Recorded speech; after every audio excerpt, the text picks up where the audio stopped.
Here he goes, there he goes. Good evening, everybody. Welcome. I'm going to go through sort of the official words here for tonight's forum and how it's going to be conducted, and then we'll get it kind of loosey-goosey as we get it going. And I would like to acknowledge before we start that when you run for public office, it is a sacrifice. It's a lot of work, it's a lot of not payoff, and it's hard on families and friends and all of that. So I just want to make sure that we're all aware that these 5 people up here tonight are willing to do that on behalf of us. So I want to thank you.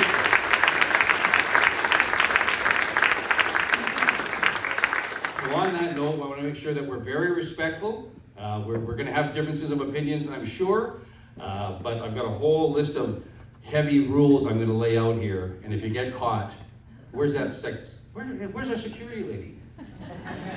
Okay, she's out in the lobby, so if you're in trouble, go out and see her, and she'll deal with you. She's really nice. All right, good evening. Welcome to the Federal All Candidates Forum for the newly formed Kamloops Shuswap Central Rockies riding. My name is Ron Langridge, and I'm honored to serve as your moderator for this important event, hosted by the Salmon Chamber of Commerce. And they've done a wonderful job, by the way. Christine, thank you very much. You guys done a super job setting this up. Before we begin, I'd like to acknowledge that we are gathering on the traditional territory of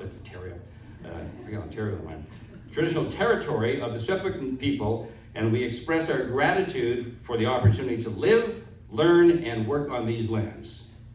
So thank you very much. Salmon Chamber of Commerce is a member-based, nonpartisan organization, works to amplify the voice of our business community and promote informed civic engagement. I'd also like to acknowledge our Executive Director, Christine Jean-Barbour, who will not speak tonight because she's terrified to do that. But she will be monitoring the audience this evening, and members of the board who are here tonight as well will be helping out. A special thanks to our corporate sponsor, title sponsor, the Association of Interior Realtors, my boss, for making tonight's event possible. I want to begin by saying that this event is being recorded here. It is carried live as we're speaking now on Voice of the Shuswap. It'll be videoed. I ask that all cell phones be turned off. No videotaping or recording of cell phones during the event if you can. Well, not if you can, you just shouldn't. And again, there'll be this will be posted on the Chamber website on YouTube to be able to watch it later if you missed some of the exciting parts. There won't be many, but could be a couple. The code of conduct, I want to remind you again, we'd like to emphasize this forum is intended to provide a respectful, informative space for voters to hear from each candidate. This is a zero tolerance for interruptions, heckling, or disrespectful comments during this evening. And even if you go, yeah boy, I'm going to call that disrespectful. Volunteers are stationed throughout the venue, and security from Vadium Security is on site. Anyone causing a disruption will be asked to leave immediately, and we appreciate your cooperation in creating a space for constructive dialogue. I don't anticipate anything. You guys look like a pretty well-rounded, good bunch of people. Just that guy at the back. You got him? You got him. Security's got eyes on him. We're good. So the format for the evening is simple. Questions for tonight's Q&A were collected in advance from community members. 10 questions were randomly selected and emailed to the candidates on Monday, so they've all had a chance to review them. We'll begin with 3-minute opening remarks from each candidate in an order determined by a random draw. Then we will move into the Q&A period. There's a total of 10 questions that will be asked. Each candidate will have 90 seconds to respond to that question. A yellow card will be shown at the 60-second mark, and then a red card will be shown at the 10-second mark, and you've got that upside down. You just said 90 seconds. Oh boy, that's better. And then the candidates will be cut off at 90 seconds. If they continue to speak, I'll gently remind them once your time is up. If they continue, then I'm doing this, and he's going to cut their mic. So I don't want to be doing this today. And then to conclude, each candidate will be invited to deliver a 3-minute closing remarks presented in reverse order from the opening remarks. So that's the general format for tonight. After the forum, all candidates will receive a copy of the questions asked and are encouraged to post their responses on their websites or social media platforms for the benefit of the voters who could not attend this meeting tonight. So without further ado, as they say, I'd like to introduce the candidates here. And I'm just going to go from, I guess, Michael, who's at the end? Who's Michael? Michael, you're at this end, so we're going to go down that way. Michael Henry, representing the People's Party of Canada. Phaedra Idzen, New Democratic Party. Mel Arnold, Conservative Party of Canada.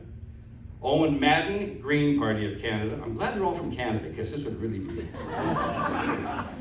Ken Robinson from Louisiana. No, Ken Robinson, the Liberal Party of Canada. So Ken Robinson. Thank you. Ken, I said Ken, right? Robertson. You said Robinson. Oh, I'm sorry. Yeah, I did too. Thank you. We can argue. Ken Robertson is the Liberal Party of Canada candidate. Any questions? Probably none yet. So let's begin. I need some water. Got a lot of questions to go through here. So we're going to ask the question. Each person has been chosen. There's an order they're going to follow. They will all answer that same question. Then we'll move on to the next question. So the question, again, I'm going to read it. They've got 90 seconds to respond. Oh, sorry. There is one more thing we have to do. Each candidate is going to introduce themselves. And I did mention that earlier. They have 3 minutes each to introduce themselves. And again, that order is... Yeah. 1, 2, 3, 4, 5. Okay. So it looks like, Michael, you're... I thought I was going to go quick there. Good evening, Salmon Arm. Canada has been governed for 157 years and 9 months. And for almost all that time, it's been the same tired dance of red, blue, red, blue. 95 years under the Liberals, 63 under the Conservatives. And what has that given us? Globalist policies we never voted for, and a country more beholden to the World Economic Forum than it is to our own people. Klaus Schwab himself has bragged that 60% of our government is aligned with his agenda. If you had enough of that, you're not alone. The People's Party of Canada is here to break that cycle for good. I'm Michael Henry, your PPC candidate. I was born and raised in Revelstoke, and my family has called this region home since 1914.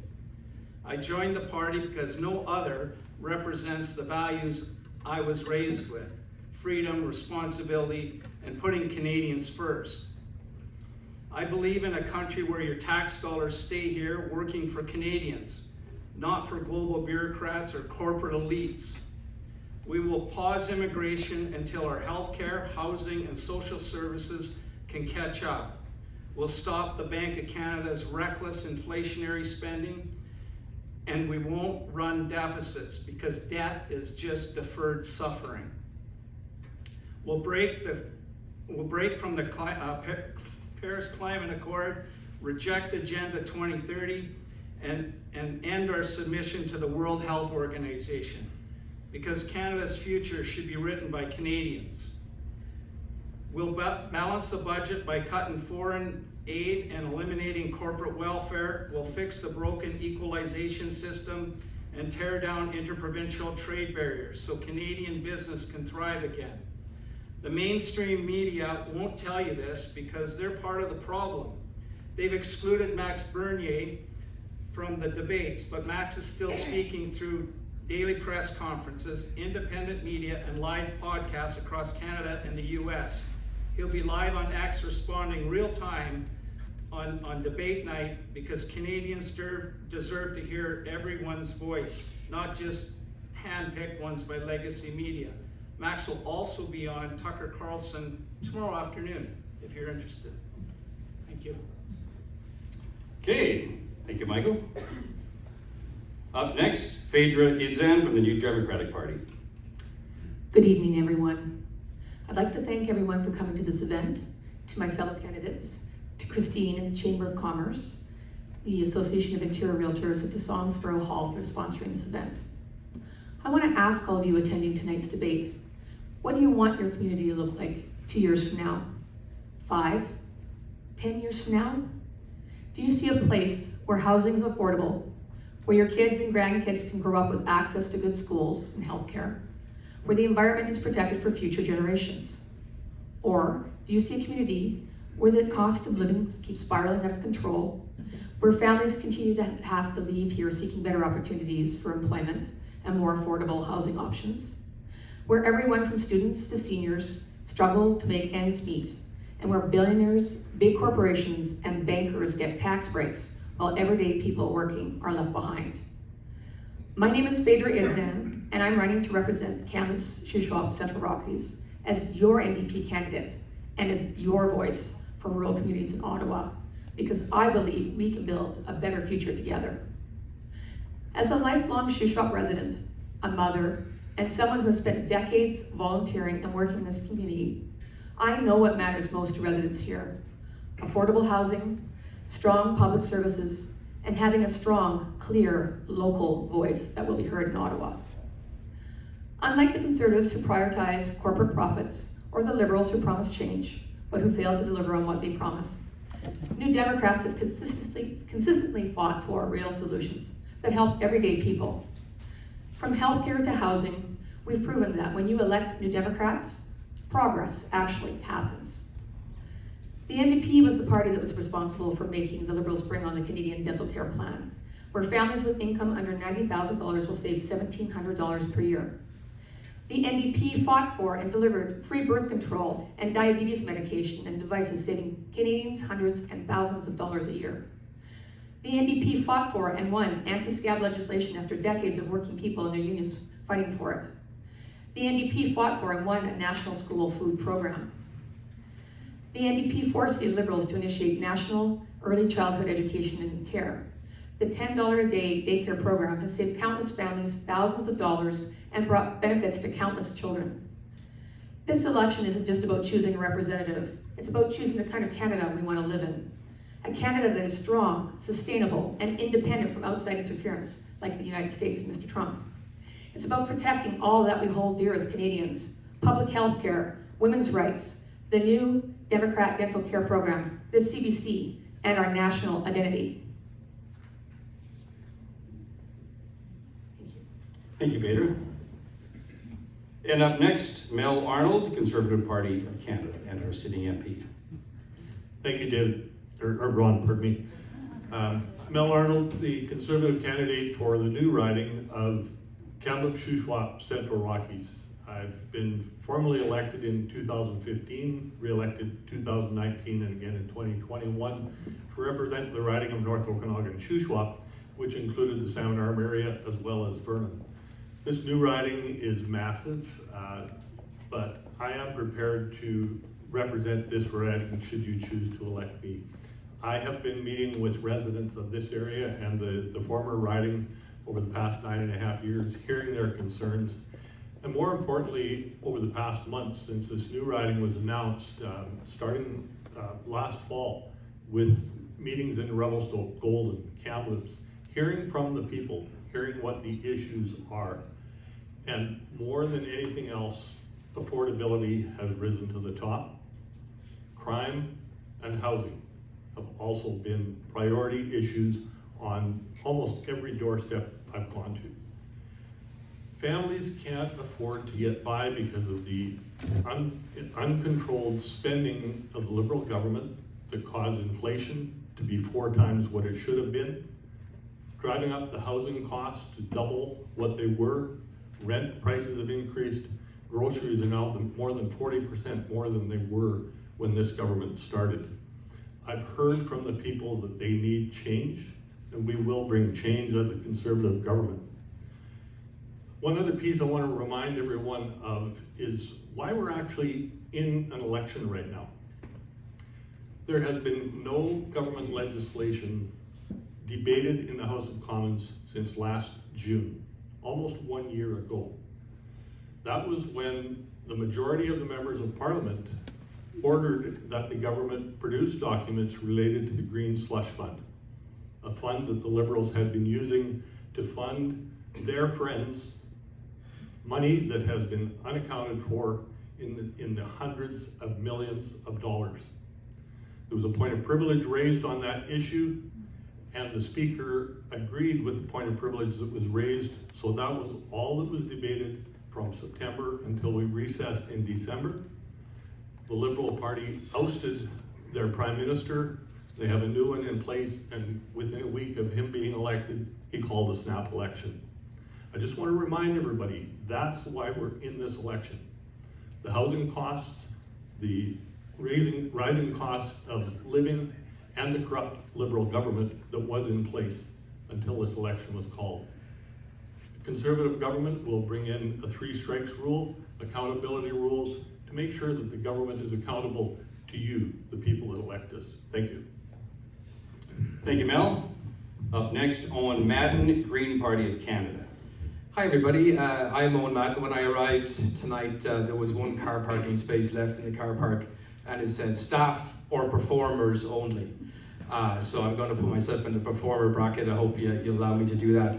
I'm a small business owner on the Shuswap River. I farm vegetables along with my wife. We support our farm business and a number of other farms in our region. Obviously, this is not a Grinrod accent that you're hearing. So I was born and raised in Ireland. I became a criminal prosecutor. And one day I went to a farmer's market and I got into a random conversation with the local potato farmer. And he explained to me that he was experiencing changes in his land, in his farming systems that were confusing him and his father before him. This is 20 years ago, and he didn't use the words climate change. But I went home and I learned about what was happening in Ireland. Our seasons were changing because of climate change driven by humans. And it totally turned my life around. It set me on a different course. I re-educated in climate change law in Edinburgh. And I had the choice of 2 places in the world to go work in that area. One was Geneva, and the second one was Vancouver. And I was very lucky to work for Eco-Justice. We're so blessed to have both Eco-Justice and West Coast Environmental Law working in that area down there. And then I randomly bumped into a lady who also turned my life around and suggested that we go farming in the North Okanagan. And there is a connection there. The way we farm, it's organic, it's regenerative. And my wife, Emily, really sees that as applied climate action. And so through our business Nature Delivered, we're supported by this community and we support farmers in return. I'm proud to stand for the Green Party tonight because the Green Party is the only party that you're going to hear from tonight that's going to address 2 issues simultaneously. The first one is the growing inequality in this country. 1% of Canadians own 26% of our wealth. Everyone loses in that scenario. And so this party, the Green Party, is going to address that. It will also address what we need to do around the global transition to renewables. We cannot continue to focus on fossil fuel energy. The world is shifting to cleaner forms of energy. And so the Green Party is worried that if we build pipelines and focus on fossil fuels, we'll set ourselves up for a boom and bust economy. So yeah, that's it for me. Okay, thank you, Owen. And Ken Robertson, Liberal Party of Canada. Hello, good evening, Salmon and those online across the riding and across Canada. My name is Ken Robertson, and I'm your Liberal candidate. I was born in Kamloops, raised in Chase. I'm from Nisconnet on my mother's side, and on my Scottish side, my father. I'm a family man, and I have a small business that works on 4 Directions Autism, it's called. With 4 Directions 10 years ago, I have 4 lovely children, 2 of them on the spectrum. As children change that trajectory, and I have become an advocate for my nonverbal daughter. It has brought me to understand that we needed to shape a new policy here when it came to a national autism strategy when I started 10 years ago. With that being said, we now have a national autism strategy. Received royal assent last year. And that's what I try to do in regards to not just shaping policy, but implementing policy as well. Because when I found out that there wasn't, when I leave this world, I want to leave it better than I found it. Although voters selected who represent them locally, voters are also choosing who will represent Canada. The leader of my party is Mark Carney. Mark Carney is a global acclaimed Canadian economist, public policy leader, sustainable advocate, and author. As the Governor of the Bank of Canada, he helped us through the financial crisis in 2008. He did such a good job that he was hired by the Bank of England to be their governor and nominated for the Order of Canada by the Prime Minister Stephen Harper. Mark Carney and I are running on a platform that will meet the threat of the US tariffs and Donald Trump's 51st state talk head on.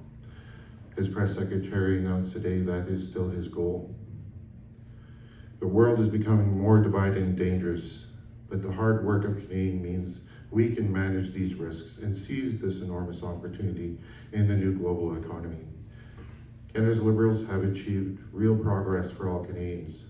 With a winning growth plan, we can build the strongest economy in the G7 and even a better future for all. I look forward to talking constructively about issues facing Canadians, such as our national sovereignty, housing affordability, and US tariffs. But more importantly, I do want to be your representative. I will have an open door policy, no matter what stripe you're from, politically.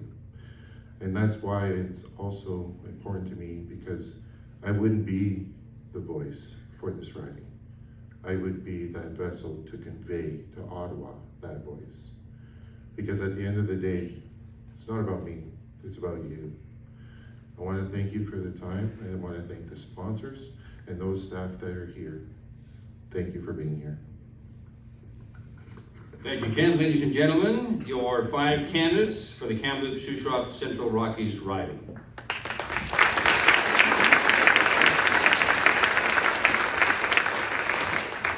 All right, let's move into the question and answer portion of the evening. I will read the question out loud, and each candidate will have 90 seconds to respond in the order randomly generated and sent to the attendees ahead of time. I have that in front of me as well. I also will read this order with the question. The candidates also have a copy of the question in order in front of them. So it's randomly selected. The first question will be answered by Mel, then Michael, then Ken, then Owen, and then Phaedra. First question is, taxes and fees make up a considerable portion of our housing costs across the country. If elected, would you commit to reducing and eliminating housing-related taxes and fees? If so, which ones? Thank you, Ron, and thank you for whoever submitted this question. As I mentioned in my opening comments, what I've heard from people right across this riding is about the rising affordability costs and housing costs and the shortage of housing. Housing costs have doubled under the current government because they drove up inflation, produced hundreds of millions of extra dollars out there, devaluing the dollars that we already had. Housing costs have doubled, rent has doubled. A conservative government, we will reduce or remove the GST on new homes under $1.3 million. That will reduce the cost of a new home by up to $65,000 per home. We will also match the municipalities who reduce their development cost charges. We will match that 50% on the dollar. That could potentially reduce costs by another $50,000. That's $115,000 less per home housing development. On top of that, any reductions that we can do in taxes. We've announced a 15% tax reduction on for average Canadians. That will save families thousands per year. Thank you for your time. Thank you, Bill. Up next is Michael. The People's Party of Canada is committed to reducing the financial burden government places on Canadians, especially when it comes to housing. We would work to eliminate the GST on new homes, reduce or remove CMHC premiums and federal development fees, and slash federal income tax to increase buying power. We oppose federal overreach in housing markets and would cut red tape and central planning that drive up costs.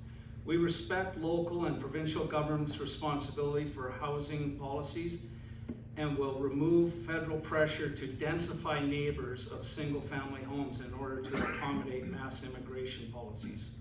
Housing should be affordable because of free market supply, not inflated by government interference and taxation.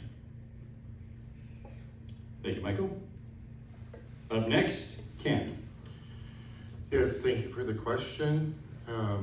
A Mark Carney-led government would eliminate the GST for first-time home buyers on homes at or under $1 million, saving Canadians up to $50,000 on the purchase of their first home. We'll invest $1 billion to power more homes with efficient and affordable electric heating and cooling and make homes more resilient to extreme weather. We will fund home retrofits, lower utility bills, while making it easier for low and middle income households, including renters, to adopt heat pumps and energy efficient upgrades, including insulation upgrades, heat pump installation, and window replacements. We will lower household risks to flood and wildfire, directly helping Canadian families to protect against floods, wildfires, and other extreme weather events. This will help with funding oriented towards adaptation measures, such as repairing or replacing your roof, installing a sub pump, or sealing cracks in your foundation. We definitely heard the call when it came to this question for sure, and I thank you for that. Thank you, Ken. And up next, Owen. The Green Party is focused on making housing affordable and preventing speculation within the market. One of the sources of speculation is something called a real estate investment trust. And we want to take out tax benefits for real estate investment trusts and use that monies to provide first-time buyer credits that are larger than what they are now. It must be remembered that most of the taxes involved in housing costs are actually municipal taxes. And to reduce those taxes would mean that our municipalities can't afford to rebuild our communities as they are further damaged by climate change, such as flooding. And so we don't support the reduction of municipal taxes on properties because we believe with the ever-increasing price that we pay for climate change, we need our municipalities to be able to rebuild our communities. Okay, thank you, Owen. And Phaedra. Thank you. Housing is out of reach for too many people all over this riding. Whether it's families in Salmon Arm, workers in Sicamous, or retirees in Eagle Bay, people are being priced out while wealthy investors and corporate landlords rake in profits. The NDP will remove the GST from essentials like home heating, construction materials for affordable homes, and utility bills to reduce costs for everyday people, not for speculators. We'll target our tax relief to those who need it most and stop tax breaks for billionaire landlords. Let's be clear, the Liberals let this crisis explode, and the Conservatives are proposing cuts that would make it even worse. I'll fight to build more affordable housing, end rent evictions, and ensure families in our region can afford a place to call home. Okay, thank you, Phaedra. Question number 2, and we'll start with Ken this time. The question is, foreign buyers ban has had a significant effect on resort communities and accommodation across the interior. If elected, would you commit to exempting resort communities and vacation properties from the ban? And Ken, you're up. Yeah, thank you. For years, foreign money has been coming into Canada to buy up residential real estate, increasing housing affordability concerns in cities across the country. Foreign ownership has also fueled worries about Canadians being priced out of housing markets in communities and towns across the interior. The ban on foreign ownership of Canadian housing helps make housing more affordable. We want resort staff and locals to be able to afford a home in the resort communities. Housing is a competitive market, and this levels the playing field, and others within the province and within Canada as well. But we also want to ignite a building boom, getting the Canadian government back in business as we did at the end of World War II. Because we need to utilize our federal lands, we need to work with municipalities, we need to work with the provinces as well. We want to build 500,000 homes per year for the next 10 years. And that's where I share that vision in regards to it's Canadian made, used by Canadian products. Canadian softwood lumber to Canadian technology. And that's how we would effectively make sure that it's right from start to finish, from raw to finished product, to that those make it a home. Thank you. Thank you, Ken.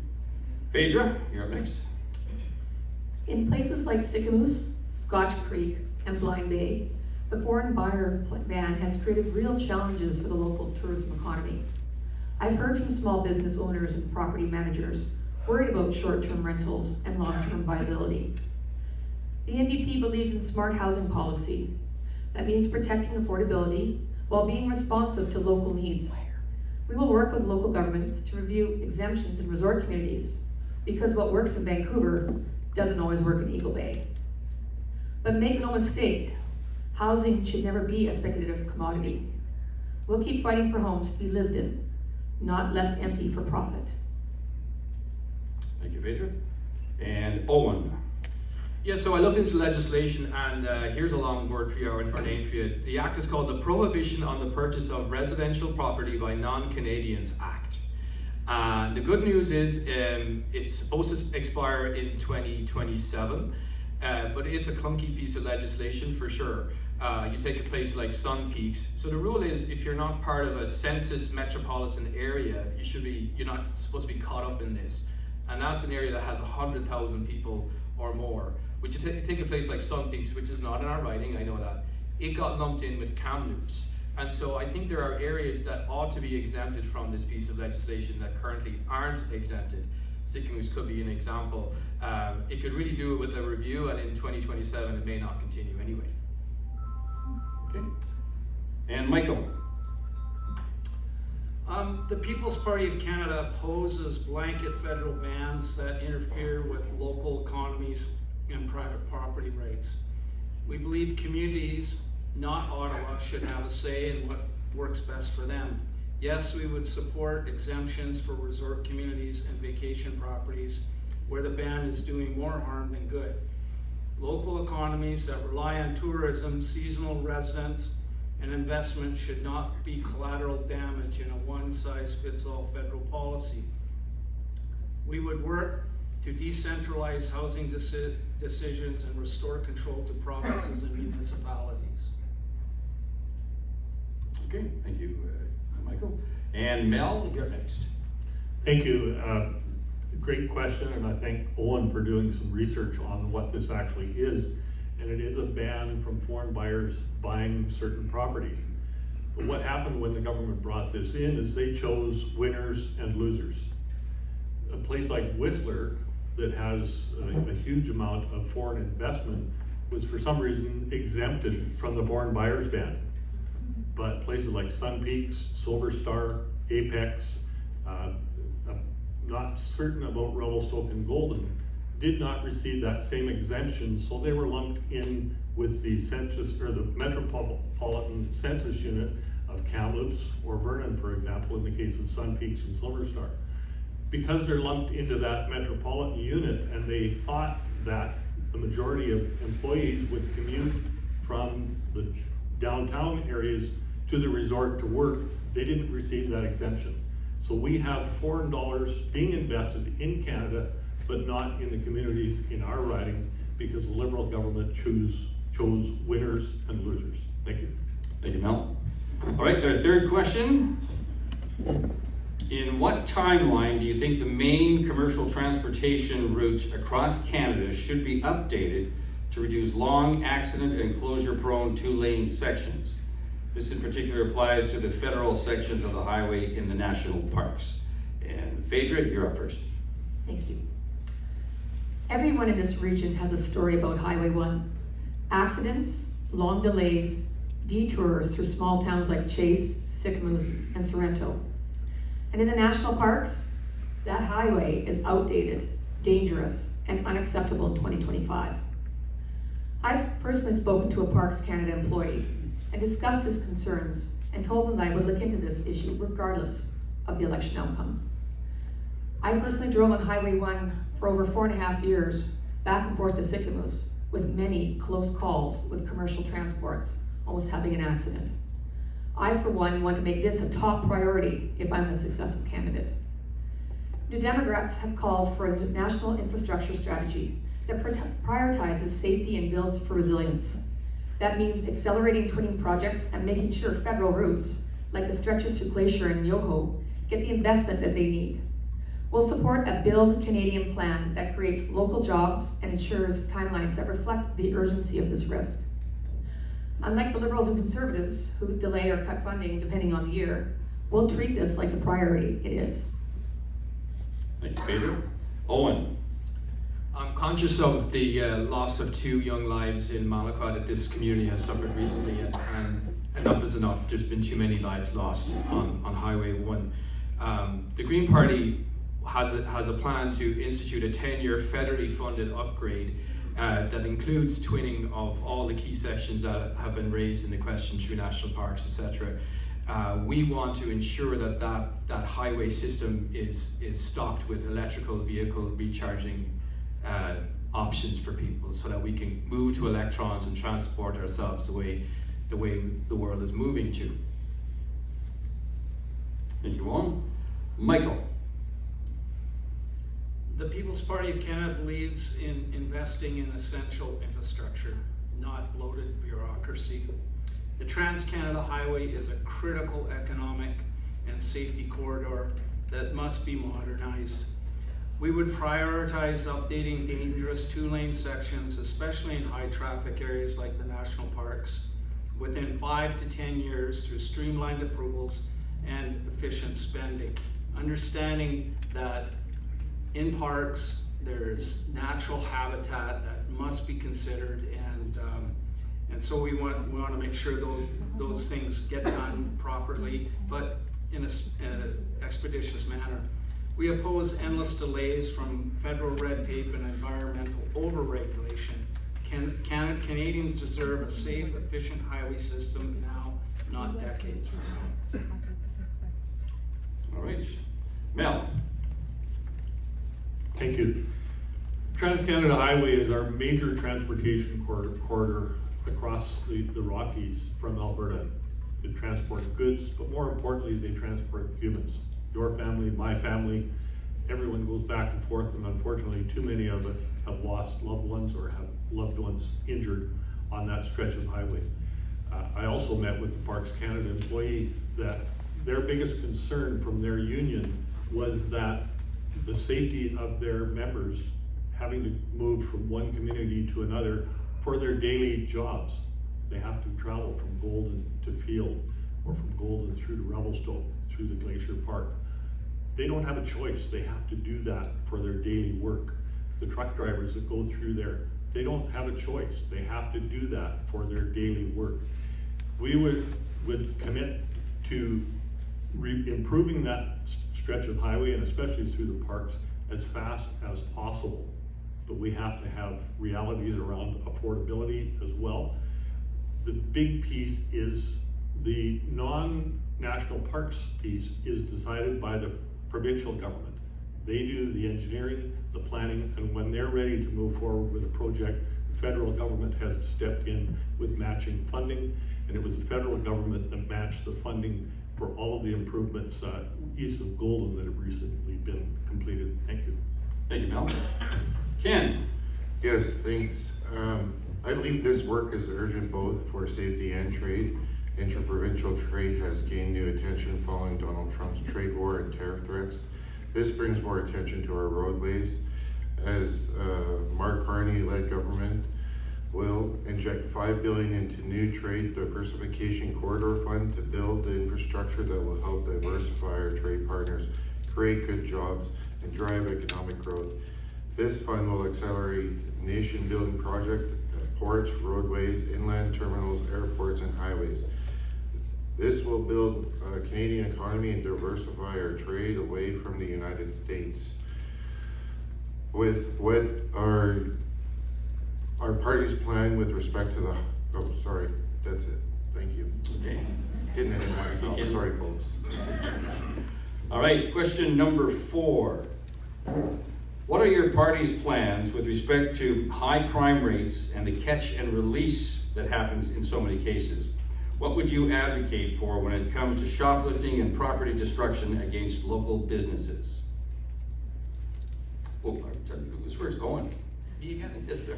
When I was a criminal prosecutor in Ireland, I had to deal with a situation where a young man, a 15-year-old, whilst in prison, had committed an assault on another inmate. And on my way to court, I had a certain opinion of what this young man would be like. Soon into the proceedings, the door crashed open and a man came in shouting at the police and was told to sit down and shut up. And that man was deeply inebriated at 11 a.m. and that was the kid's dad. And it turned my whole perspective on crime into wondering, what is the background reasons why people end up in crime? How do we provide for mental health care? How do we make sure that people aren't falling off the edge of society? If we take away judicial discretion around bail and so on, we're not actually treating people humanely. We have to remember that we can't slogan our way through crime. It's a complex issue that deserves our attention on a number of different levels. And so when you hear slogans like hug a thug or lock them all up, I can tell you from my experience that doesn't actually help the situation, and that we need to go to things like how much housing is available to people, what about care for people who are addicted to drugs. So if we can go to the background of our societal challenges, then I believe we can address crime writ large. Thank you, Juan. Mel. Thank you. As I mentioned in my opening comments, that crime has been one of the top things that I've heard as a priority from the people right across this riding. We see it in Salmon Arm, the shoplifting, the issues that we're hearing about from business owners here, that basically there's thousands of dollars going out their doors that they can't seem to stop. I was recently made aware of the case in Lumbee, but I can't speak about it because to any extent about it, because it's an ongoing investigation where an individual was arrested in connection to the murder of a woman, was released on conditions and within 24 hours, and then within 24 hours was picked up in breach of those conditions again and had to be released again. We have to end that revolving door bail system. We've heard of cases in Vancouver where criminals are arrested 3 times for similar offenses in a 24 to 48 hour period. We have to enable our RCMP, the police, the court systems, and the prison systems to manage and impose penalties so that there is a penalty for doing wrong. We've had too long a time where people do something that injures a victim, but they pay no recourse themselves. Thank you. Thank you, Mel. Phaedra. Thank you. People in our communities deserve to feel safe, and small businesses deserve protection from theft and vandalism. But fear-based slogans like catch and release don't actually fix the problem. My son, who works for a local business, is constantly having to deal with this on almost a daily basis. He's told us stories about the interactions he's had with the homeless. I've been very worried for his safety and for the safety of his colleagues and the citizens that reside in the immediate area. The Conservatives fired 1,100 border officers and cut $600 million from the RCMP. That made it easier for guns and drugs to flow in and harder to support enforcement here on the ground. The NDP will reverse those cuts, fund community-based crime prevention programs, and ensure officers and supports are available when they're needed. We'll also tackle the root causes like poverty, mental health, and housing, so fewer people fall into desperation in the first place. Thank you. Thank you, Phaedra. Ken?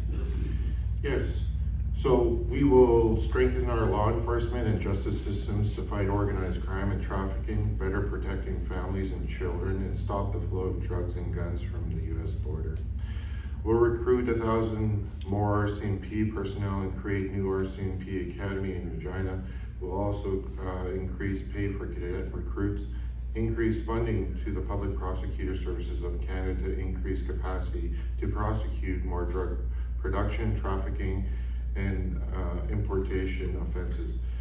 Toughen the criminal code and make bail laws stricter for violent and organized crime, including especially for repeat offenders. Invest in our first responders, such as firefighters, paramedics, border service officers, parliamentary protection officers, and search and rescue, and increase funding for their mental health supports at the same time. Taking specific measures to crack down on sexual violence and intimate partner violence, including making hate-motivated murders included femicide and constructive first-degree murder offenses. Raising the penalty for the distribution of intimate images without consent, making it a criminal offense to distribute non-consensual sexual deep fakes as well in the age of AI.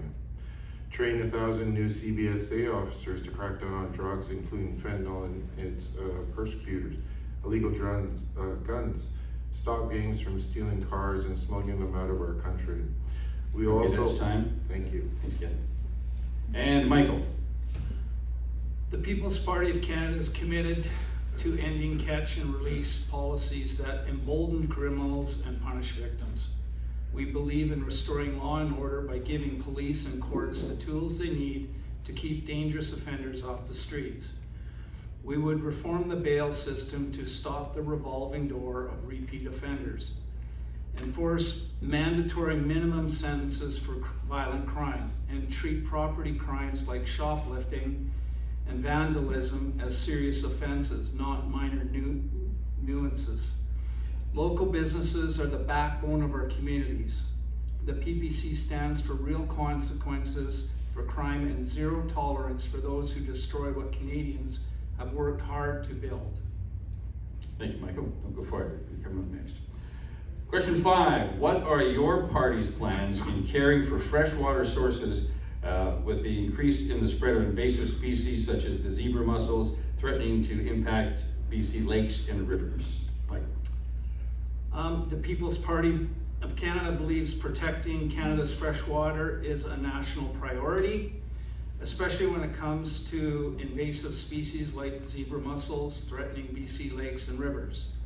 We would work with provinces to ensure rapid response protocols, border inspections, and stronger enforcement at watercraft checkpoints to stop the spread before it starts. We support science-based, locally driven solutions rather than top-down mandates from Ottawa. By reducing bureaucratic delays and putting resources directly into prevention and lake monitoring, we can protect ecosystems, tourism, and drinking water without growing government for its own sake. Okay, thank you, Michael. Ken, you're up next. Yes, thank you.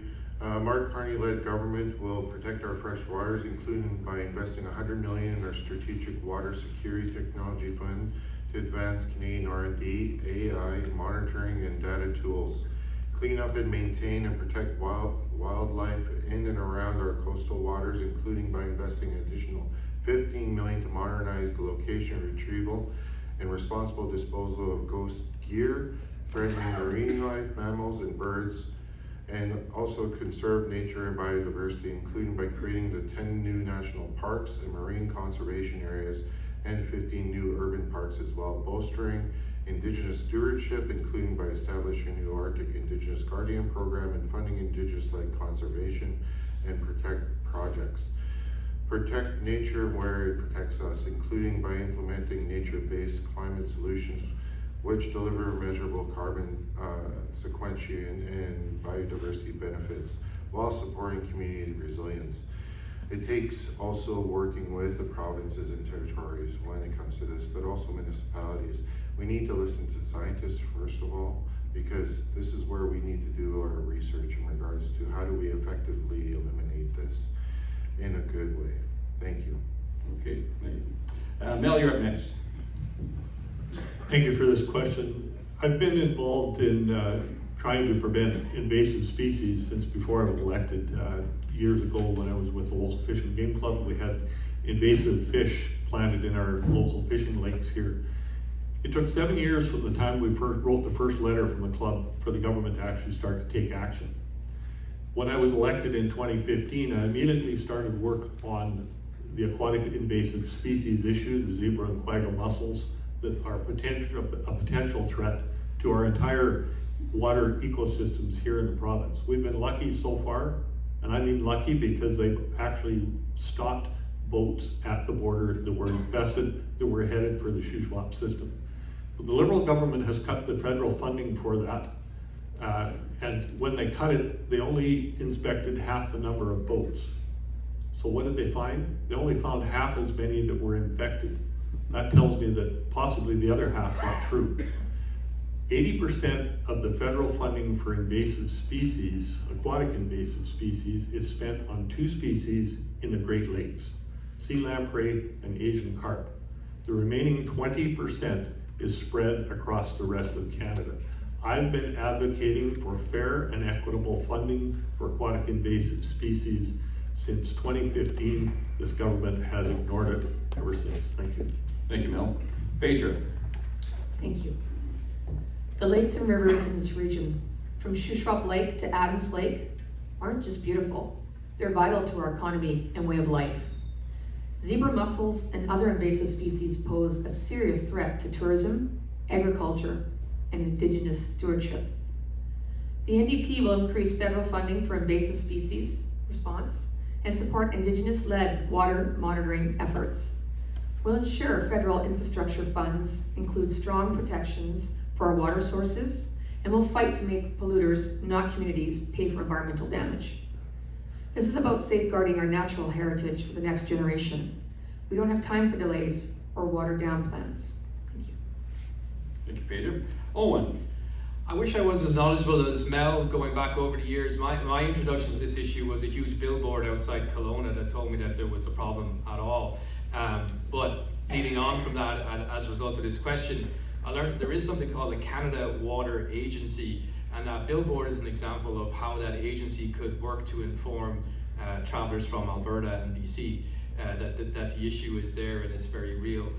The Canada Water Act is due a major uphaul or modernisation, and from that there will be a freshwater action plan that the Green Party would support to address this issue. Thank you, Owen. All right, question number 6. What concrete actions will your party take to end chronic homelessness and increase supply of affordable housing within Canada? And up first is Phaedra. Thank you. In Salmon Arm and even smaller towns like Sorrento and Sicamous, we're seeing more people without a safe place to sleep. This didn't happen overnight. It's the result of decades of underinvestment and policies that favor big developers. The NDP has a plan to build hundreds of thousands of affordable, rent-geared to income and co-op homes. We'll give nonprofits the tools to buy and preserve existing rental stock, and we'll launch a federal strategy to prevent homelessness with stable operating funds for shelters and transitional housing. This isn't about handouts. It's about ensuring no one is left behind and everyone has the dignity of a home. Thank you. Thank you, Phaedra. Mel, you're up. Thank you. Once again, the priority rises to the top of housing and the constant homelessness that we're seeing. One of the things our party will do is we will invest in 5,000 recovery and retreatment beds across the country so that we can get those loved ones who are someone's family member off of the drugs, recovered, and safely back home again. Not everyone, but a portion of our homeless are there because of mental health or addiction issues. That's just one piece of dealing with the homeless issue. The other piece is we will build more homes.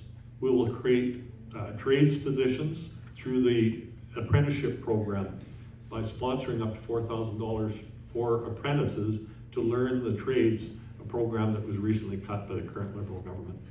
We have to build more homes. We have to incentivize builders to build homes.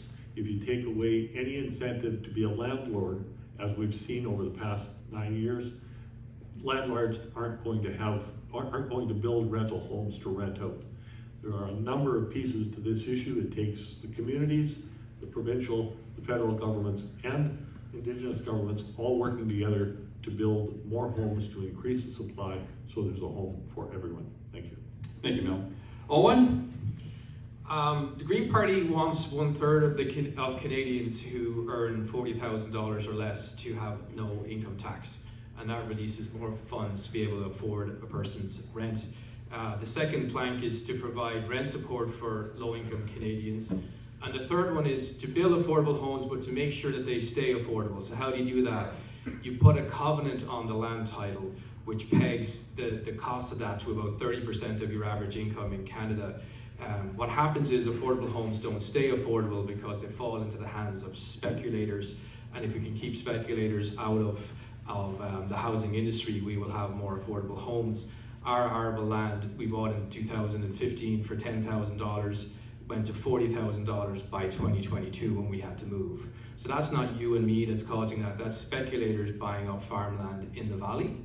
And without moving on those speculators, we're never going to have truly affordable homes. Thank you, Owen. Ken?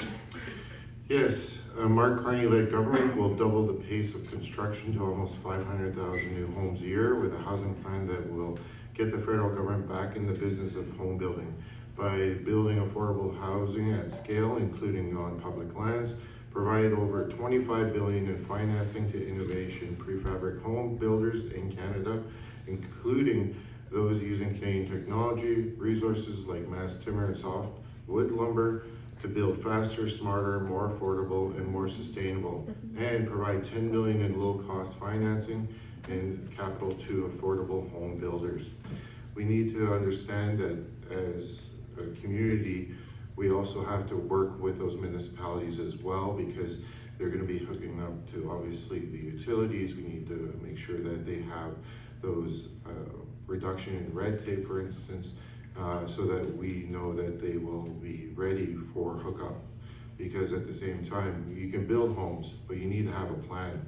The Liberal Party does. Thank you. And Michael? The People's Party of Canada believes the best way to end chronic homelessness is to address the root cause and unleash the housing market, not expand government dependency. We would remove restrictive zoning and federal red tape that blocks housing development, eliminate the GST on new home construction to lower costs, stop funding programs that trap people in dependence, and instead support treatment-based models for addiction and mental health. We would respect property rights and empower local solutions, not one-size-fits-all federal programs. Affordable housing comes from more supply, lower taxes, fewer barriers, not bigger bureaucracy. All right, thank you, Michael. Question number 7. How do you plan to involve community organizations, Indigenous nations, and advocacy groups in federal policy development and decision-making? And we start with Ken. Yes, thank you for that question. In the environment, we will work to get clean energy projects built quickly across Canada. We'll fast-track projects of national interest, which will be jointly identified with provinces and territories and Indigenous nations. We will sign cooperation and substitution agreements with all willing provinces and territories and Indigenous governing bodies within 6 months, ensuring the projects only go through one review that uphold environmental standards and the Indigenous duty to consult and consent. In the Arctic, we will bolster Indigenous stewardship, including by establishing a new Arctic Indigenous Guardians program and funding Indigenous-led conservation and protection projects. We will develop a trade and energy corridor along the provinces and territories and Indigenous partners for transport, energy, critical minerals, and digital connectivity, including through the Trade Diversification Corridor Fund. We'll double the Indigenous Loan Guarantee Program from $5 to $10 billion and expanding it to support more Indigenous-led infrastructure, transportation, and trade projects across the country. This will make it easier for more Indigenous communities to become owners of major resource projects. Thank you. Thank you, Ken. Michael? The People's Party of Canada supports inclusive, transparent engagement without favoritism or tokenism. We would involve community organizations, Indigenous nations, and advocacy groups based on merit, accountability, and respect for equal citizenship. We believe in direct consultation with communities, not just with Ottawa-appointed elites. We support local self-determination for Indigenous nations, including control over services and development. We focus on outcomes, not identity politics, to ensure policies serve all Canadians fairly. We want voices heard, but we reject divisive top-down frameworks. Unity, fairness, and grassroots input will guide our decisions. Thank you, Michael. Phaedra? Thank you, Ron. True reconciliation means more than land acknowledgements. It means co-developing policies with Indigenous nations and funding local organizations that are already doing the work on the ground. In this riding, we are on the territories of the Swift peoples. The NDP will honor the UN Declaration on the Rights of Indigenous Peoples, implement the TRC calls to action, and fund Indigenous-led housing, healthcare, and education. We'll also ensure grassroots groups, whether in Salmon Arm, Chase, Enderby, or other rural areas, have a seat at the table when federal policies are designed. Because when policy is built from the ground up, it works better for everyone. Thank you. Thanks, Phaedra. Mel? Thank you. The question was, how will you, or meaning how will I, involve community organizations? This is something I've been doing for the last 9.5 years as an elected member of parliament, meeting with the municipal governments, meeting with community organizations, meeting with individuals on their doorsteps, listening to the issues in the communities that I've represented. I hope to be able to continue that. I reach out annually pre-budget to pre-federal budget release so that I can identify the priority issues in each community with organizations so that I can carry that message forward to Ottawa to advocate for that. That's part of the role of a member of parliament, is to be connected with your community organizations, and with individuals on the doorstep. We've been doing that. I've been doing that for 9.5 years, and especially over the last 3 weeks, knocking on doors from one end of this riding to the other to learn what it is that the communities need from the federal government. Thank you. Okay, thank you, Mel. And Owen? The Impact Assessment Act 2019 is a federal piece of legislation that protects Indigenous consultation when it comes to oil, gas, pipelines being pushed through traditional territories. It follows through with Supreme Court decisions like Chilcotin, and it follows through on the United Nations Declaration on the Rights of Indigenous Peoples. Both the Liberal Party and the Conservative Party, in the face of the challenge of the Trump administration and quote-unquote nation building, have talked about reneging on that act and pushing impact assessments back to provinces, thus denying Indigenous consultation rights. The Green Party will not allow that to happen. We can't reverse history, and it's against reconciliation in this country. Okay, thank you, Owen. Question number 8. The carbon tax has proven to be a very contentious issue. Going forward, what are your party's long-term plans for both the consumer and industrial carbon pricing, and why? And we start with Owen. Climate change is expensive. My own house insurance is up 25% because of the cost of insurance providers having to rebuild people's homes. The fire in 2003 in Kelowna, for one, cost $250 million for insurance providers. The carbon tax became demonized and scapegoated as the reason why life was so expensive in Canada. That was driven by the Conservative Party, and I have to accept that it has become deeply unpopular. However, we believe that polluters should pay, not taxpayers. And so segments of our economy will be given a budget, and if they exceed that carbon budget, then they will pay. And using that money plus not subsidizing the fossil fuel industry, we believe that we can actually prepare Canada for the climate shocks ahead. One last note, the Roots and Blues Festival was shut down in 2023 because of a wildfire. How much did that cost its local economy? Thanks. Thank you, Owen. Ken? Yes, Mark Carney government will use the reformed carbon tax market to finance these climate conscious choices, meaning that big polluters, not taxpayers, will pay. On his first day as Prime Minister, Mark Carney cancelled the carbon tax, saving Canadians an average of 18 cents a litre on the price of gas. This is where we have to understand that things become more affordable as the gas tax is eliminated. But we heard from you, the voters, that we needed to understand that the big polluters still have to pay, and we're still going to make sure that they do. But I want to kind of touch on one thing. I actually reached out to the groupies here, the chiefs around here, in regards to many issues that are affecting them. Why? Because I am Indigenous. I do care. There are a number of reasons why, but what I haven't heard is some of the candidates up here who haven't. for a long time. They have not really made a difference when it came to housing, infrastructure. This is where I understand this. Why? Because I've lived this. I know what's going on in reserves in regards to economic development. We're trying to turn the page in history. And that is why I'm running. Thank you. Thank you, Ken. Mel, you're up. I'll be very clear on this one. Mark Carney didn't eliminate the carbon tax. He only zero rated it for an election period. The way it is right now, it's still there in legislation, and it could be raised back up to what it was before, or even higher, which was what the Liberal government planned to do, and I don't doubt that they still plan to do that. They're going to introduce it at an industrial level. So that's the first component of that.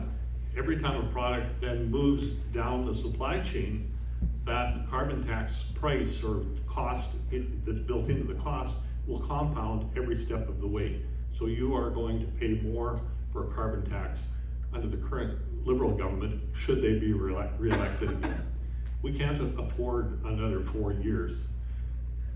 I think everyone here has seen almost everyone here would have seen their natural gas bills. A gas bill showing that you used $14 worth of gas, but the carbon tax, by the time it's added on to every other step of the way, the carbon tax is $47 when you only used $14 worth of gas. The Conservative government will completely end the carbon tax through legislation. We will make sure that the big polluters don't pollute. Not just that they can pay, but we'll make sure they don't pollute through technology. We have that ability here in Canada. The Conservative government, or the Conservative opposition party, was the one that pushed for removal of the carbon tax.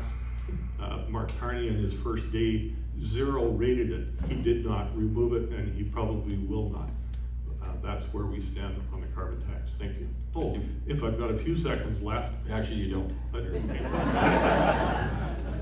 But you can meet me outside later, just fill me in. Michael, you're next. The People's Party of Canada will abolish the carbon tax completely and permanently for both consumers and industry. We reject the idea that punishing Canadians at the pump or taxing businesses into submission will fix the environment. Our plan is simple: end all federal carbon pricing schemes, cancel the Liberals' net zero targets that devastate industry and agriculture, support practical environmental stewardship, not ideological climate policy. Canadians need affordable energy, thriving industries, and food security, not higher costs and job losses. The PPC stands for prosperity, not punishment. Thank you, Michael. Phaedra? Thanks, Ron.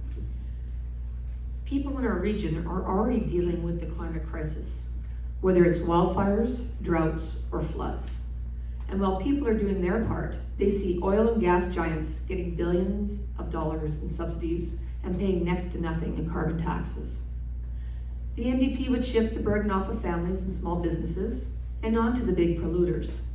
We'd end the consumer carbon tax, eliminate oil and gas subsidies, and invest in retrofits, clean energy, and home heating rebates that actually help people save on their bills while polluting less. Let's stop punishing the people doing their best and start holding the biggest polluters accountable. Thank you. Thank you, Phaedra. All right, question number 9. International student numbers have been impacted by federal immigration policy. Locally, we have seen a reduction in program availability and labor shortages. As a regional representative, what would you advocate for in relation to immigration policies for international students? And we start with Mel. Thank you. Somewhat well versed on this, but not as well as a university administrator might be. But the Liberal immigration policies didn't deal with the bad actors. The fake universities and education facilities that were luring international students to Canada only to get here to find out that their program wasn't accredited, or in some cases not even available. That has to stop, for one thing.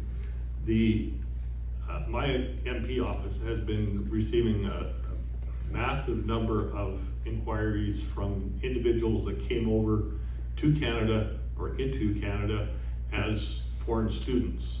They're now not able to get work visas. They're not able to continue studying here. They're panicking, trying to get visas extended. My office has been inundated with this type of calls since the Liberals changed the foreign student policy here in Canada. Basically, it was a knee-jerk reaction trying to address a problem that they had created in the first place. We need a fair, compassionate, considerate immigration and foreign student policy here in Canada. A Conservative government will deliver that. Thank you. Thank you, Mel. Phaedra. Thank you, Ron. International students contribute to our local economy, our colleges, and our communities. But Ottawa failed to regulate recruitment, and now students and the programs that serve them are paying the price. My husband has a second job. He works at the local Okanagan College and Salmon Arm campus, and has done so for 20 years. With the declining enrollment and cuts to the various programs, we were really beginning to worry if he will even have a job with a college next year. The college has just built much needed and long awaited student housing for students going to the college. Now with the cuts, that too is in doubt if it even will even be used for the purposes it was built for. The NDP will stabilize the system, ensure colleges get the funding they need to support students, and crack down on exploitive recruitment practices. We'll also streamline pathways to permanent residency and fix credential recognition so newcomers can actually work in the fields they're trained in. In communities like Salmon Arm, we need these students, and they deserve a system that works for them, not against them. Thank you. Thanks, Phaedra. And Michael.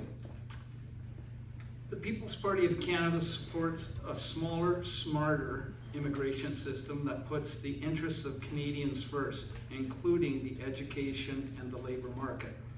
We would reassess the volume of international students to match local housing and job market realities, prioritize students in programs with real labor market demand, especially in regions facing shortages.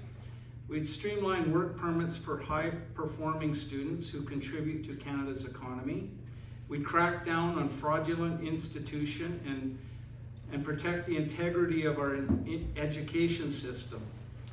International students should be a benefit, not a burden. Will ensure policies serve both local communities and national priorities. Thank you, Michael. Owen? Yeah, I arrived into this country as a temporary foreign worker, not a student, but a temporary foreign worker. And I was lucky enough to have an employer who did a labour review and said that they needed me and there wasn't a Canadian option. I got to be a permanent resident and then ended up swearing an oath to the Queen, which is quite the thing to do when you become a citizen and you're Irish and your ancestors probably died to prevent that from being happening. But I did it because this is the best country in the world for me to be in. And so I love that story, and I just want an international student or worker to have the same clear pathways that I did. I don't want them to be profiled in any way. However, we should do regional planning to make sure that our student immigration is tied to the local labour needs. I'm out of time. Thank you, Ken. All right, sorry, thank you. Owen. Ken. Yes, so we'll allow qualified foreign workers who register for apprenticeships to study without a permit, so more than can contribute to our communities now as they develop their skills they need for their future. We want workers coming here and contributing to Canada to have a clear pathway to stay and the opportunity to access program supports, training, and organizations that do support them. As an example, as healthcare workers as well, and construction expertise. So thank you. All right. And our 10th question, and final question. The riding has a growing number of temporary foreign workers on closed work permits who play key roles in local communities, but lack the freedom to easily change employers in cases of abuse in their workplace. What changes would you make to the closed work permit system or the temporary foreign worker program in general to increase safety for temporary foreign workers and facilitate access to justice in cases of employer abuse? And we start with Michael. The People's Party of Canada believes in treating all workers with dignity and fairness while putting Canadians first in hiring. We would reform temporary foreign worker program to replace closed work permits with sector or region-specific permits, giving workers the freedom to leave abusive employers without leaving the country. We'd strictly penalize exploitive employers and increase transparency and reporting mechanisms for abuse. We'd ensure better screening and oversight of job offers before workers arrive. We'd limit the program to genuine labor shortages and invest in training Canadians to fill those roles over the long term. No one should be trapped in an abusive situation. The PPC supports a fair, accountable system that protects workers and restores integrity to our labor market. Thank you, Michael. Owen. Yeah, as a local farmer, we have severe challenges with finding seasonal labour and have to invest in the temporary foreign worker program, and we're setting up accommodations for that. It's no doubt that temporary foreign workers have had abusive scenarios concerning their situation, their housing situations, but we've gone through a very intensive examination of the housing we're going to provide, which is to say that thankfully we have adjusted and reacted to the abuses that have gone on in the past. I don't believe that if we were ever tough or abusive to our workers, that they should be denied the right to just up sticks and try and find somebody else. They should have that right. That's the difference between a closed permit and an open but sector specific permit. So I support open permits and not closed ones. Okay, thank you, Owen. Ken. Yes, thanks for the question. I do support the open TIF. There are many reasons that we have to actually cap on our immigration policies, as we are learning that we've done many things as Canadians. For instance, we've answered the call for Ukrainians to come here. We've also asked to open in regards to Syrians as well when they are facing the crisis as well. But with that influx, of course, there were many things that were in regards to how are we going to really improve the access to justice for this.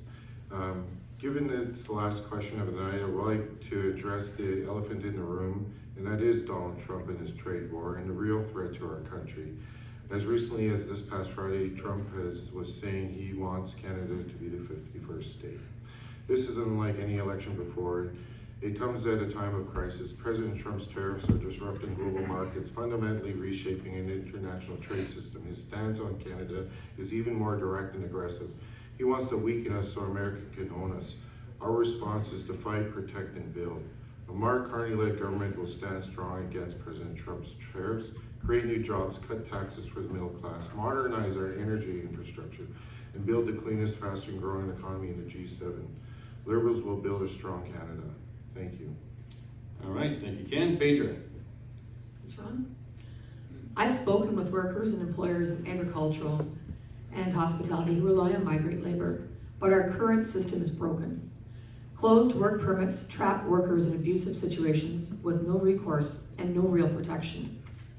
The NDP will end the closed work permit system and replace it with open work permits so workers have the freedom to leave unsafe jobs. We'll ensure access to healthcare, housing, and legal support, and create clear paths to permanent residency. No one who contributes to our community should be treated as disposable. It's time to make our immigration system fair and just for workers, for families, and for Canada. Thank you. Thank you, Phaedra. And Mel. Thank you, Ron. The temporary foreign worker issue is very complex, dealt with a number of cases, and in no case should any employee be subject to abusive or exploitive employment situation. There are measures in place to address that. If the government has been lax in enforcing that, then shame on the government and shame on the employer for imposing those abusive situations. There is currently a labor market impact assessment required for anyone bringing in temporary foreign workers. The employers have to go through that process. It costs them about $1,000 plus a $250 non-refundable deposit. Then they also have to provide, by law, appropriate accommodation and they often have to provide the transportation for the employee into Canada and back out again. If that employee is brought in at the cost of that one first employer, and that employer has done nothing wrong, should the cost of that be passed on if the employee decides simply by choice to go somewhere else, not because of abuse? That's how complex this issue is, and it needs to be worked through. Thank you. Thank you, Mel. Well, those are the first 10 questions. I know what you're all thinking, because I'm thinking it myself. Wouldn't it be nice if we had a couple more questions? Yeah? See the enthusiasm. These guys have all been so well behaved that we've saved some time. So we do have 2 more questions. We're going to go back to the first and second question rotation of speakers. And this is the lightning round. Are you ready? All right, we're going to start. Mel, you'll be first on this one. And the question is, what are your thoughts on back-to-work legislation used last fall for postal workers and railway workers? Mel, you have 90 seconds.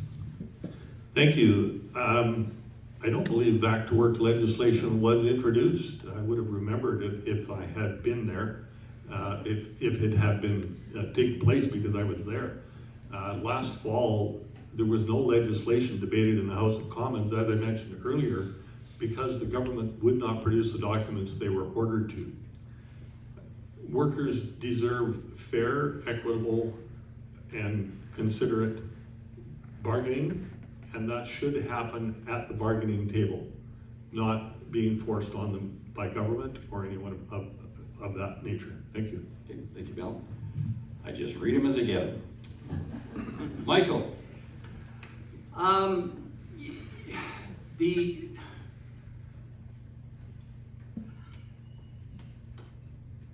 That still counts as part of your time. I know, I understand. I'm just trying to think of the words to put out there.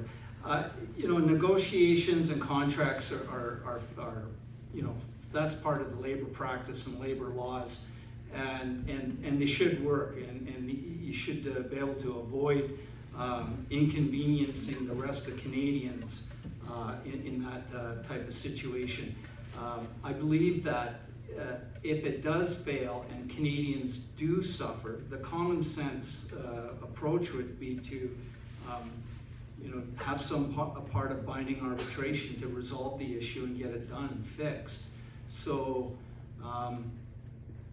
if the legislation was to force these workers back, I think you have to take into consideration how it's impacting the rest of Canadians. And so I'm not opposed to it. Okay, thank you, Michael. And Ken. Yes, thanks for the random question, by the way. Not like it's a hot button or anything. So I believe obviously in the CBA process, I mean, unionized workers fought hard for this so that we have a more balanced approach for those who want better wages, better benefits, better pension. And when it comes to obviously, more particularly the federals, workers, that it went to binding arbitration, as some may or may not know, and that I believe that we have to mediate these types of CBAs at the table, but you have to be at the table for sure. As legislator, we are hopeful that they can negotiate a fair CBA. I mean, this where it comes down to is that I support CP Rail, I support Canada Post. Why? Because they are one of the oldest in regards to unions, and that we need to make sure that we have that approach, that respecting each other. Thank you. Thank you, Ken. Owen. Yeah, me and my wife are farmers, but we also have a little bit of a side hustle. We make a tomato chutney. I won't try and flog it to you. But just in the run into Christmas, we had just decided we were going to focus on selling that particular product through Canada Post and through prepaid boxes that we could send out. And it really, it completely leveled our business. We weren't able to develop that line of product. And we were to go to another provider like UPS and so on. We just decided to just stop and say that the time wasn't right. So It was a huge impact on a small business like ours, but the market does have other providers such as Perolator and so on. I felt in that particular situation, Canada Post would have felt the retribution from customers rather than have to be forced into going back to work. Let the market decide, because there are more providers than Canada Post in the space, and anyone that sells craft products like ours through the postal system uses a number of different providers. That's my only perspective on it. Thank you, Owen. Phaedra. Great question. I've been a member of a union, both BCGEU and the Yukon government. I've come from a long line, family members all work in the union. And for the first time tonight, I'll agree with Mel. We really do need to go to the bargaining table and bargain in good faith. And yeah, that's where it should be taking place. And hopefully we can get contracts done and yeah, it's very important. Good, thank you. All right, this will be the last question. What would your party support to ensure adequate pension benefits for the senior population based on the inflationary effects of cost of living? And furthermore, do you have any comments on how you would encourage provincial policy for public-funded cutting-edge healthcare options?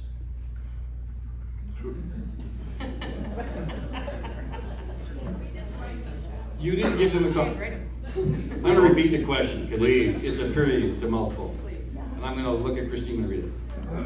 Oh, are there copies there? Oh, apparently you guys have copies of the questions there. Oh, they do? Yep. Okay. I'm going to read it again because I just thought it was a cool question. What would your party support to ensure adequate pension benefits for the senior population based on the inflationary effects of the cost of living? Furthermore, do you have comments on how you would encourage provincial policy for public-funded cutting-edge healthcare options? And we start with Ken. Thanks. It's random. Yes, so right now in these times, for instance, Mark Carney-led government, we're making our RSPs readily available this time of year, 25% without penalty. We also want to increase the GIS by 5% this year alone for those pensioners who paid the majority of the share in it. This is where we have to also talk about universal health care too, because costs are across all sectors of our lives. When it comes down to universal health care, I believe in public system. I don't believe in a two-tier system that will actually really hurt our universal health care. But also, under our government lead, we negotiated obviously in regards to pharmacare, dental care. These are important roles when it comes to families like us.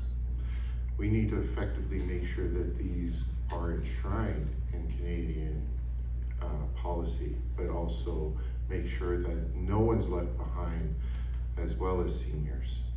So thank you. Thank you, Ken. Phaedra? Thank you. Well, I'm lucky. I'm gonna follow this one. So, New Democrats believe that if we stand together, we can fix healthcare, stop price gouging, and make homes affordable for seniors. We fought to make sure that all seniors can go to the dentist with the NDP dental care program, and that's just a start.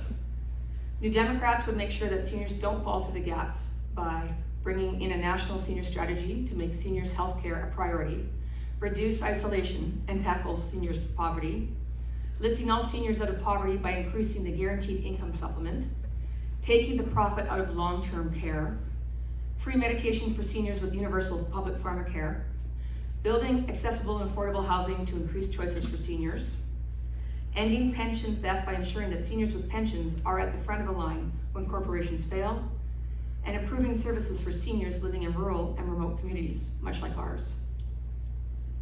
Thank you, Phaedra. And Owen? Yeah, if you live in Grinwell like me, cutting edge healthcare options would be having anyone to go to at all about health. There's a huge discrepancy between urban and rural centres. So healthcare is provided by the province, but about 22% on average across the nation of the funding for healthcare is provided by the federal government.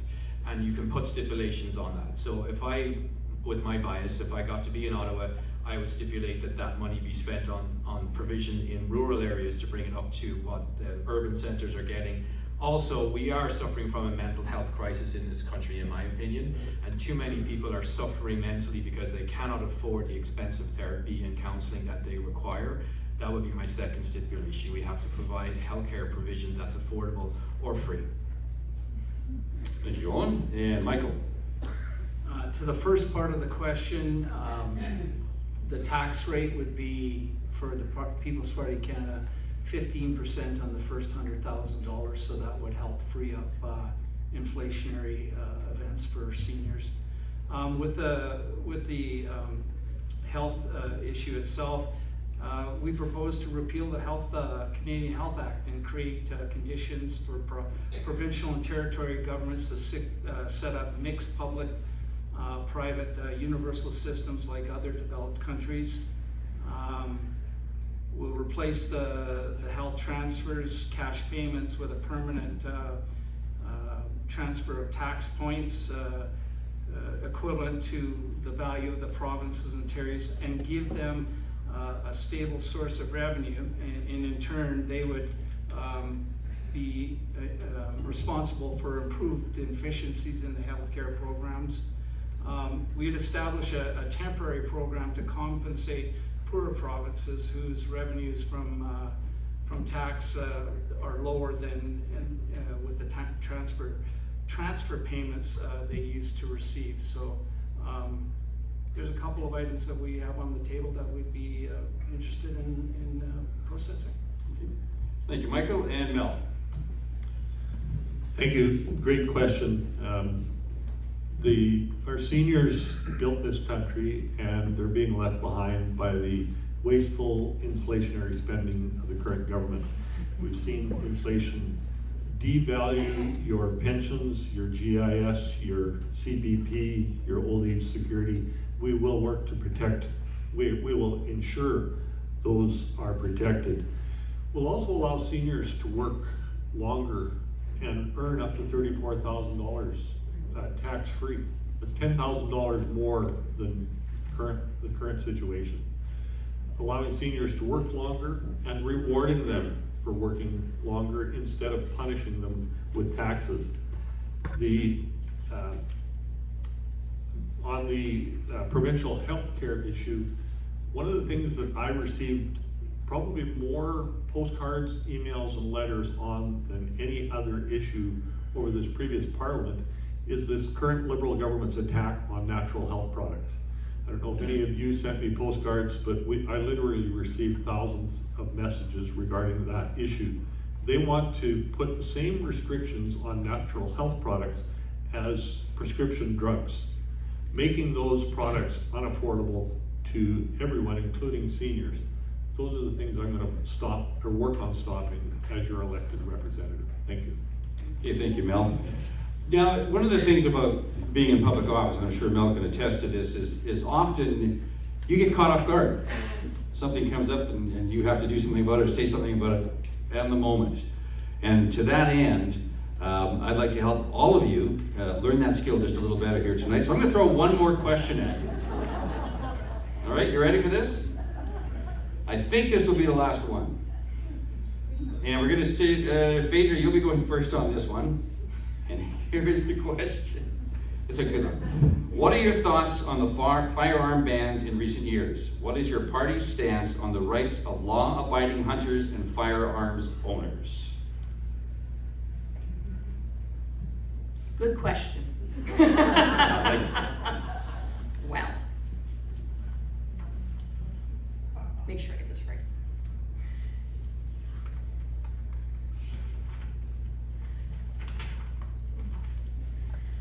New Democrats have already gotten down to work to restrict those with domestic violence charges from having a weapon, crack down on untraceable guns known as ghost guns, protect the rights of Indigenous peoples and legal firearm owners.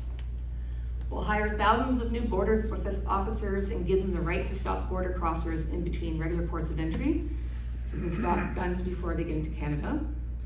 Illegal handguns and assault-style weapons are what kill people in Canada, and together we can stop them from coming across the border in the first place. We'll ban assault-style and paramilitary weapons. We'll tackle the root causes of violence, including working with municipalities and provinces to build opportunity in communities. And we'll also support smart restrictions on handguns, like preventing people from buying and selling handguns in places like Facebook Marketplace, sometimes called a freeze, and a ban on selling ammo in crowded urban areas like downtown Toronto. Thank you, Phaedra. Owen. Yeah, I have friends in the hunting and sport shooting community who feel like their sport and their recreation has been lumped into an urban crime issue. And it feels like the Liberal government's approach to dealing with the issue, it could have been more nuanced, and it could have made a definition between someone who respects wildlife and is a diligent and responsible user of a gun from the criminal gun situation that we have in urban centres. So yeah, I don't believe that we should demonize the hunting and sport shooting community. Thank you, Owen. Michael. As a gun owner, it's frustrating to always get these emails saying you better check because here's a new list of guns that aren't allowed anymore. But the People's Party, we're looking at replacing the Firearms Act and supporting legislation with new legislation that prioritizes effective measures to improve public safety and fight crime in Canada. We'd replace costly and burdensome licensing systems with an efficient lifetime certification system for firearms owners following mandatory vetting, safety training, and testing. We'd require all firearms categories be based on function, not looks or arbitrary political whims. We'd repeal the Liberal 2020 cabinet decision to ban 1,500 types of firearms. We'd repeal the Liberal Bill C-71, which imposes a set of new restrictions on licensed gun owners and businesses to sell firearms. And we mandate all future changes to firearm regulation be completed through Parliament only. This means that neither the RCMP nor Cabinet will be able to move the legal goalposts for firearms owners without approval in Parliament. Okay, thank you, Michael. And Mel. Thank you, Ron. The ownership of a firearm in Canada is already banned for everyone unless you've taken a course and been certified in firearms purchase and ownership. 30 years ago, when the firearms laws were brought into effect, the firearms training laws were brought into effect, was when I first started getting interested in politics. I've been standing up for and advocating for the rightful, lawful firearms owners in this area for over 30 years now. What's happened is the current government is banning firearms based on what they look like, not how they operate or what they might do. I've had an example of a retired RCMP officer that had been able to retain his service revolver, wanted to gift that to his son, who is a current serving RCMP officer, certainly qualified to possess a firearm. But because of the ban that's been put in place, he wasn't able to do that. So he thought, okay, well, I'll turn it in to the government for the compensation they've promised. That was 2 years ago. I hand-delivered a letter to the minister for the gentleman asking when he was going to get his compensation over a year ago. Neither of us have had any reply. We're going to protect lawful firearms owners in Canada. Okay, thank you, Mel. And Ken. Yeah, thank you. First and foremost, we're automatically revoking gun license for people convicted of violent crimes, particularly those crimes including intimate partner violence, passing legislation making the RCMP responsible for classifying new firearm models rather than the gun industry, increasing funding to the RCMP forensic laboratories to help law enforcement better track down and use guns used in these crimes. We also have to strengthen our oversight on firearm license and enforcement, because at the same time, we as people have already undertaken a great deal of firearm control and licensing, but we need to strengthen those so that those who are applying, we know, and they have the capacity, so those who want it. But for the follow-up in regards to, there are Indigenous hunters too now. And those have been hunting here for a long time. Those are my uncles, my aunties hunt, and to be honest, there is a certain pathway that Indigenous can take as well. So for the most part, we have to understand both sides of the field. For instance, when it comes to this important issue, we're not taking away the rifle for you to go hunting, skeet shooting, sportsmen. It's not about that. This is also a local issue because we have Okay, gang thanks, Tim. violence. Thank you. Thanks, Tim. All right. No more questions. Are you sure? Not sure, right? Yeah, the ladies are telling me no more questions, so we're good. I'd like to thank you all for that grueling exercise and your answers and your insights. Very much appreciated. It is a great way for all of us to get to know you and your positions and your party's positions. So again, I thank you very much for your commitment to this and being here tonight.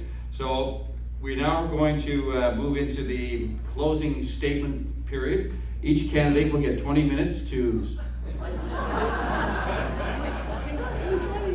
That's it. They're going to give you 3 minutes each. And we're going to begin those closing statements with Ken Robertson, Liberal Party of Canada. Well, again, thanks for the generous host here and the time that you guys had come out. I am Ken Robertson. Mark Carney are running on a platform that will meet the threat of the U.S. tariffs and Donald Trump's 51st state talk head on. President Trump's tariffs are rupturing our global economy in the face of the crisis. People in Kamloops, Shuswap, Central Rockies are concerned about what this instability means for their savings, their jobs, their businesses. As a previous economic crisis, we must act quickly with purpose and force to ensure local families have the support they need. A Mark Carney-led government will fight and protect and build. We will fight for the economic security of all Canadians, protect their incomes and savings, and build the economic conditions for resiliency and recovery. Canada's Liberals have achieved real progress for Canadians. You know, when it comes down to, we led the way when it came to pharmacare. We led the way when it came for dental. We led the way for that, you know, once upon a time, the child care benefit was going to be taxable by Stephen Harper government. Canadians acted upon this. With a winning, growing plan, we will build the strongest economy in G7 and even build a better future for all. In the advanced polling or on April 28th, please vote for me, Ken Robertson, your local Liberal candidate. But I wanted to touch about a few other things. There haven't been too many talks in regards to healthcare. There haven't been enough talking about Indigenous here. We are on ancestral land here that we call home, that we share our home with our neighbors. I haven't heard in regards to talking, in regards to engagement from previous MP here, Mel. It's very disturbing because when I do talk to the Indigenous Guppies, because that's the respect that we have to have, we have to forge new alliances with old alliances. Because with economic development, it takes more than partnership. It takes a real lead in that regard. And it's truly sad because at the same time, we all have to work together. We all have to play together. But more importantly, we need to develop this together, side by side, not divided, united. At the same time, I don't believe in a two-tier healthcare system. I believe in a universal healthcare system. That's why we build up in regards to pharmacare, in regards to a dental plan that's led by a Liberal government, last time I checked. So, saying that, I do understand that this built upon seniors who worked hard to save. That's your time Thank again. you. Thank you. Owen. I'll stand up for this one. If you look across the world, if you take the new energy projects from oil, gas, and coal, the value of those projects, and you double them, just shy of that number is the amount of new energy projects that are coming from renewables, not oil, gas, and coal. I have enough respect for the oil, gas, and coal workers of this country to tell them that the future is not oil, gas, and coal, and the Green Party wants a just transition for those workers to a place where we could be a clean energy superpower. We really could. Or we'll turn out to be a cautionary tale for other countries around how much influence you should never allow the fossil fuel industry to have over your future. There's three approaches that you would have seen from the table here from different parties. With the Conservative and the PPC party, the approach is denial to the need for us to transition away from fossil fuels. With the Liberal Party, it's an incremental approach, which says, you know, we can build a Kinder Morgan pipeline and we can fix our contribution to emissions. To me, that's like saying I'm going to give up gambling, but first I'm going to sign up for a 30-year subscription to a gambling website. It just doesn't make any sense. The Green Party approach to this is transformational. I'm excited about the country that I could live in if we take this, albeit brave and courageous step to transition away from fossil fuels. I may stand for the Green Party, but I work for my daughter. And we're paying the price right now, every single day, for climate change. But the thing is, she's going to pay more every single day. And so I'd ask you here, think about your legacy. Think about her future. And vote out of hope, not out of fear. Don't get caught up with the fear-mongering from other parties, what it means to vote Green. We can be prosperous and we can have a clean future. Thank you. Thank you, Owen. Mel. Thank you, Ron, and thank you again to the Chamber, to our sponsor, the Interior Realtors. I know Marv's sitting in the back. Thanks, Marv. And the audience, all of you, for submitting questions, for being attentive tonight, for laughing when we have a little bit of fun up here. Thanks for that, Ron. And Owen, you've brought some humor to the room. It's great when we can get together. And I want to thank the candidates for the cordial debates and back and forth that we have. I think we all believe that our policies are best for the country. But what we've seen over the last 9.5 years with skyrocketing costs, housing prices have doubled, groceries have gone up by over 40%. We've seen the opioid deaths on our streets now causing more deaths than we lost soldiers in World War II. We need change. Electing the Liberal government for another 4 years isn't going to bring the change that's needed. Conservative government is going to deal with the illegal guns coming across the border, the crime on our streets, the fentanyl dealers that get away with just being revolved through the court process.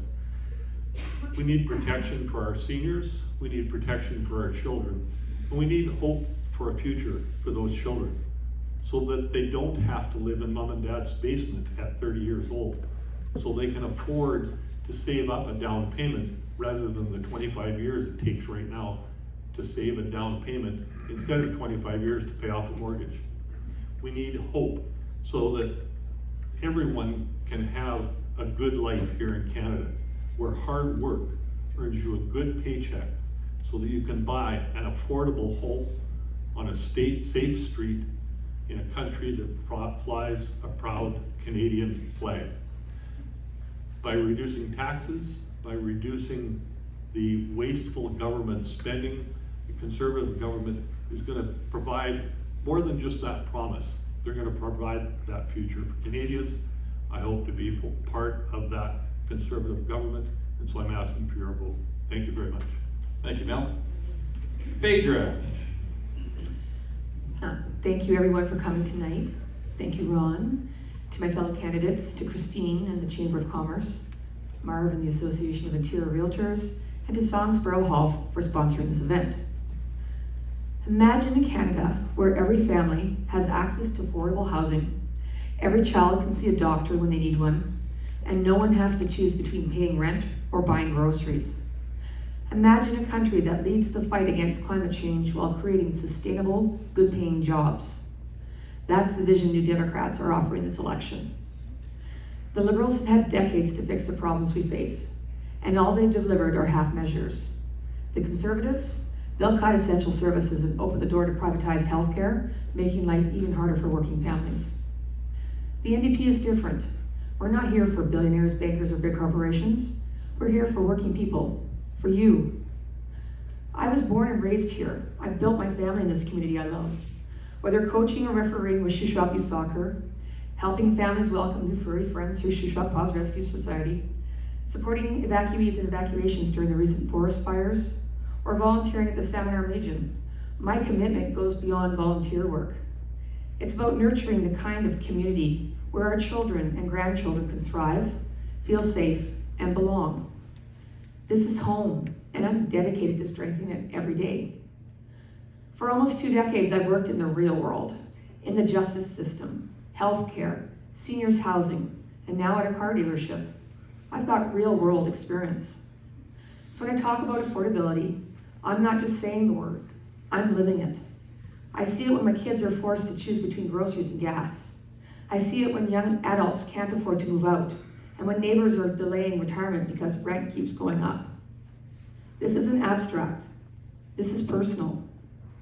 And let's be real. Ottawa doesn't need another politician who talks about rural life. It needs someone who's lived it. Someone who knows that affordable housing isn't just a campaign line. It's a family of 4 living in a Salmon Arm motel room, waiting for a place they call home. This isn't about left or right. It's about moving forward together. The NDP will fight to make sure paychecks keep up with the cost of living. We'll protect our lakes, keep our mills running, and make sure our kids don't have to leave home just to get ahead. Because keeping Canada means having a government that cares for the most vulnerable. It means keeping public health care public. And with the rise of the Conservative right on the interior, it means voting NDP. Canada works best when we work together to get things done. We need New Democrats in Parliament to protect what we've built for and what we fight for what comes next. So I'm not just asking for your vote. I'm asking to be your voice in Ottawa. Thank you. Thank you, Phaedra. And Michael. The People's Party isn't just another party. It's the voice of those who've had enough of the red, blue cycle. We're not here to tweak a broken system. We're here to rebuild what was lost and make it stronger than ever. Not just policies, but pride. Not just reform, but revival. When you stand with the PPC, you're not following a party, you're joining a movement. This is your moment. The Canada you believe in is ready to rise again, and it starts with you. Please visit thepeoplespartyofcanada.ca, read our platform, and on April 28th, I ask for your vote. Let's bring Canada back together. Thank you. Thank you to the Chamber. Thank you, Ron. That's all. Thank you, Michael. Well, that concludes the remarks from our candidates. Ken Robertson, Owen Madden, Mel Arnold, Phaedra Idzan, and Michael Henry. Thank you all very much for your being here tonight and sharing your ideas and your thoughts. And I know for me personally, we don't usually live in a little lane like this, and to hear other lanes sometimes helps you shake your head a little bit and you're like, yeah, there's some good stuff. There is some good stuff. Everybody has some great ideas and some great stuff. So we've got some talented people willing to work for us. I think that's amazing. I know this room, I don't have to tell you to get on a vote on the 28th of September because I know you're going to. But what I want you to do is make sure you at least 2 other people that you know get to the polls, whether it's your kids, your neighbors, whatever. Help those people get to the polls and do the right thing. Thank you again to the Chamber for putting it together. It was a wonderful night. You guys are so well behaved. Not one spitball, not one. It's incredible. Don't forget the election, and we just ask that everybody leaves quickly because the only person who has to clean up here is Craig, and he wants to get home early tonight. So thank you all for coming. Get out and vote.